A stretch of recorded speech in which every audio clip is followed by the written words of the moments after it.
everyone, and welcome to the daily newspaper analysis, which is presented to you by LawSeco. Today, we have two articles for our discussion. The first one is from The Hindu, which is titled as Judges Pro Tem. So, this basically talks about the pendency of the cases in the High Courts and the Supreme Court of the country, and how is it related to the vacancies that are prevailing in our judicial system, and what problem is the real one, and how can it be treated in the long run, has been discussed in this article. The second one is from the Indian Express, which is a very interesting article titled as Oxygen Produced in Mass, How and Why. Basically, this article talks about the latest accomplishment which has been done by the NASA's rover over there, which has been able to produce oxygen using the Martian atmosphere, which has taken place for the first time in the history. And finally, we have the News in Flash column. Before moving further, let's have a look at the Project Maverick, which is almost free CLAT prep course from LawSeco. The link to this course is available in the description box below. And if you are preparing for CLAT 2021 or 2022, you can enroll yourself at just cost of ₹100. Also, if you wish to download the PDF of the slides, the link to our Telegram group is available in the description box as well. With this, let's see that what is the multiple choice question from yesterday's discussion. World Earth Day is observed on. Your options are 21st April, 22nd April, 5th June, or none of the above. You can write down your answer in the comment section below. Also, guys, if you like this initiative, you like this analysis, please give it a thumbs up, like this video, share it with your friends, and also please leave on a comment how you like this video. Also, let's see what is the descriptive question for the day. Discuss how vacancies in the Indian courts can be linked with the growing pendency of the cases. What can be the possible solutions to this issue? You can write down your answer in the comment section below, and our team will definitely make efforts to review your answer. Also, please subscribe to our channels if you like this initiative.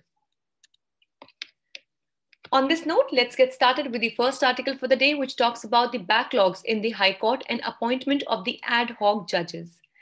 Recently, the Supreme Court has invoked Article 224A of the Indian Constitution, which was generally considered to be as a dormant provision. Now, as we know, there are, like, for example, let's say we have different kinds of volcanoes. So we have two most important kinds of volcanoes, which are the active volcanoes and the other are the dormant volcanoes. Now, by the term dormant also, we mean that something that exists that can work, but it is not brought into use very generally. Similarly, Article 224A of the Indian Constitution is considered to be as a dormant provision, which is not very regularly or generally used, but this time Supreme Court has made use of it. So what does Article 224A do? Basically, it deals with the appointment of the retired judges as ad hoc judges to clear the pending cases for extraordinary delay in filing up judicial vacancies.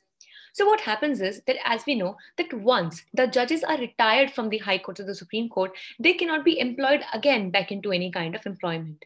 But yes, the Constitution provides for the ad hoc employment of the judges if in case such judges have to be appointed for clearing the pendency of the cases, if in case the extraordinary delay is taking up in the filing of judicial vacancies.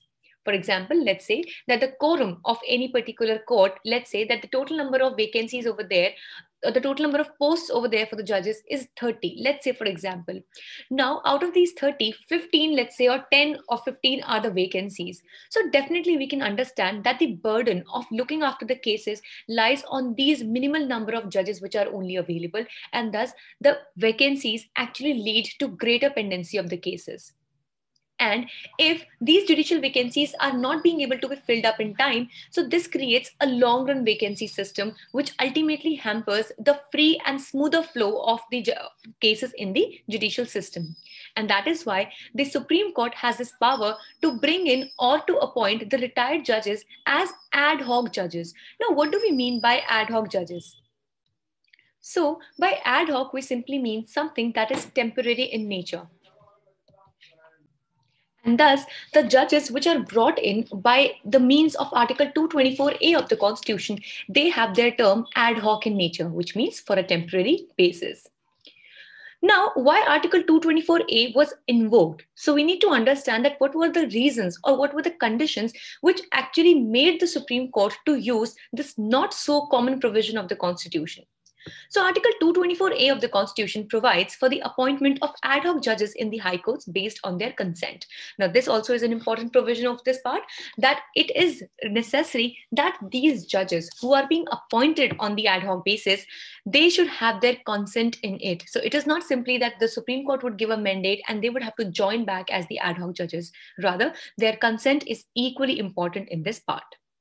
Now, why at all this has been invoked is because the current Chief Justice of India, Sharad A. Bobde, has said that the challenge of mounting arrears and existing vacancies requires recourse to Article 224. So, which means that the Supreme Court has taken the cognizance of the increasing vacancies in the judicial system of the country, and also the increasing number of pending cases in the judicial system has also caused this problem. On this note, if you guys can tell that who is going to be the next Chief Justice of India, who would be the 48th Chief Justice of India, please put it down in the comment section if you want to. Next, pending cases in the High Courts, backlog of over 57 lakh cases and vacancy level of 40% exists. So if we talk about this problem, this is a persistent problem at both the ends. Firstly, we have a backlog of pending cases. Approximately 57 lakh cases are pending in the Indian courts. And on the other side, if we talk about the vacancy level, then also it is reaching up to 40%, which definitely is significant. Almost half of the seats in the Indian judicial system are vacant. So if we talk about the official data, it suggests that there are need not to be any correlation between number of vacancies and large backlog. Now, one thing that we need to understand here is that it cannot considered to be the only reason for the pendency of the cases. Because here a very good example has been given that the Madras High Court has 5.8 lakh backlog of cases, but has only 7% vacancies in total. Whereas, on the contrary, the Calcutta High Court has 44% vacancies, but still has only 2.7 lakh pending cases, which means that the vacancies cannot be the only reason for the pendency of the cases. Rather, how proactively the currently holding judges or the currently available judges are able to dispose of the cases, or how fast can the cases be disposed of in a particular court, also decides as to what would be the pendency of the cases. Also, there are a few guidelines that have been provided in this article, where it says that the trigger point for such an appointment will be when, first, the vacancies go beyond 20% of the sanctioned strength. So as for example, if there are 100 vacancies, please consider this is only for the example purpose. Let's say, for example, if there are 100 vacancies in a particular court, so if at all the vacancies go beyond 20%, which means that if out of 100 posts, 20 are vacant, then it would be considered as, so in such a situation, it would be considered to be as a triggering point. Also, when more than 10% of the backlog are over 5 years old, let's say, for example, in a particular court of law, there are 100 cases that are pending in total. So if out of them, 10 cases are 5 years old, which means that they have been pending since the last 5 years, then also the situation shall be considered to be grave. Then the current memorandum of procedure will also be followed. So the process of appointment will be initiated by the Chief Justice of High Court with suggested tenure of 2 to 3 years. So it will be a transitory methodology and does not constrain regular appointments. Please note that the ad hoc appointments, which are done under Article 224A, does not really have any effect on the real vacancies which are there. So these ad hoc judges are for ad hoc basis and ad hoc purposes only. So ultimately, still the vacancies would remain to be that many as they were even before the appointment of these ad hoc judges. And that is why a consistent effort should be done to fill in these vacancies, even if we have the ad hoc judges. So ultimately, the idea or the crux of this particular article is that though the ad hoc judges can be a solution in the short run, but still for the long run and for better functioning of the judicial system in a longer way or in a better manner in the future as well, the only best idea and the only best method is to fill in these judicial vacancies, and nothing, and not even these ad hoc judges, can be a permanent solution to this problem, but only filling in these judicial vacancies in the real sense. With this, let's discuss the second article for the day, which talks about the oxygen production in Mars.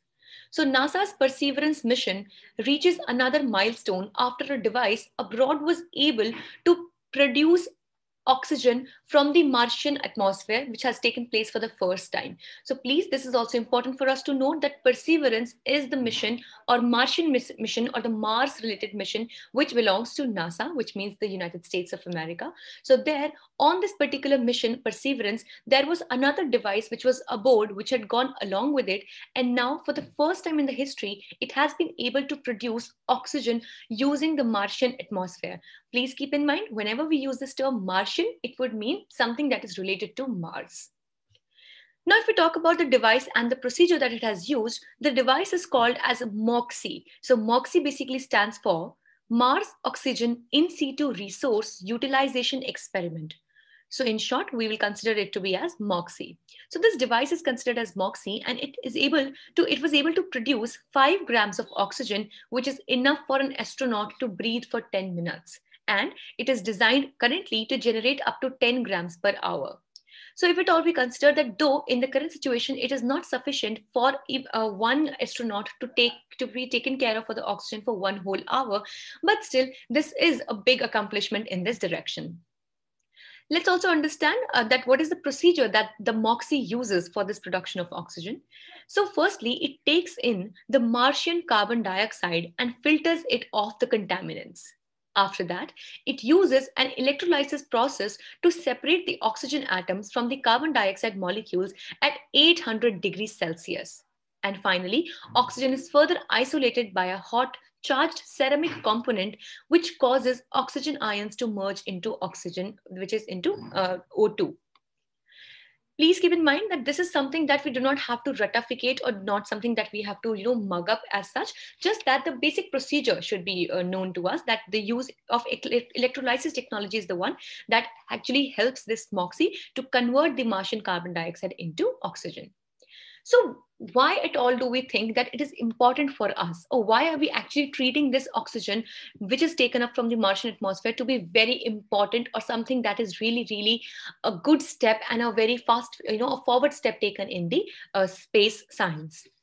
So for understanding its significance, we should know that it is essential for the crewed missions. Now, when we talk about the crewed missions, it means those space missions that actually have men or astronauts traveling along. For example, when any kinds of, space missions are taken to the moon or to any other kinds of planets. So whenever any astronauts travel along in the spaceship, those missions are called as crewed mission because they have a crew attached to them. So it is essential for crewed missions, both for the astronauts as well as the rockets, to use as fuel while returning back. What happens is, now if at all any one of you who's listening to this particular issue has watched the movie Mission Mangal, so over there it was a big question because a huge distance has to be traveled by that spaceship if it has to move from the Earth towards Mars, because it is very, very far away from Earth.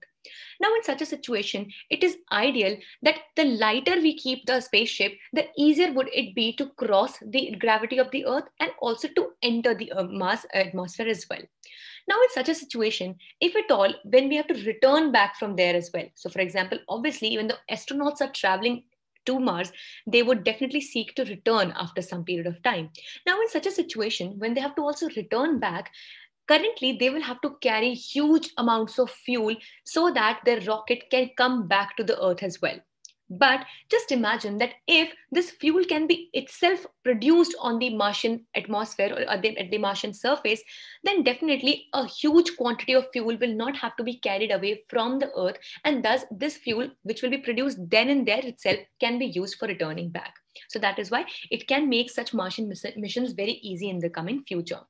Also, for 4 astronauts to take off from the Martian surface, a future mission would require around 7 tons of rocket fuel and 25 tons of oxygen, which is around the weight of a space shuttle. And thus, it would not really be feasible to do in the future unless we have a technology that can actually help us manufacture fuel there on the Martian surface itself. Also, it is an enormous challenge to haul the 25 metric tons from the Earth to Mars for the return journey. And thus, such kinds of interventions and inventions are very crucial for the space science and research. With this, let's see what do we have for news in flash today.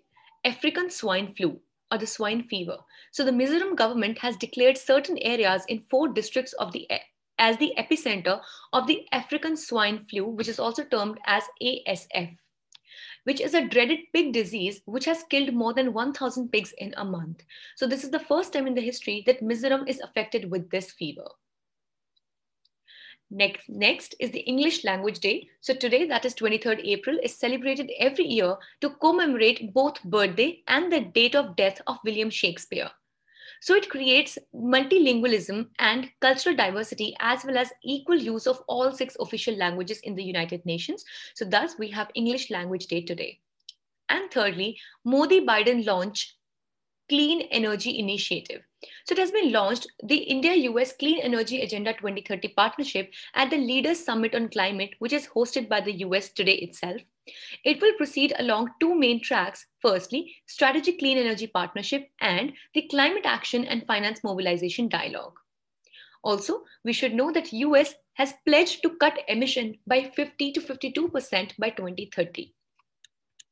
So this was all for the day. We hope it was a good session for you. Thank you so much for staying tuned with LawSikho. Please subscribe to our channels for such more updates to come.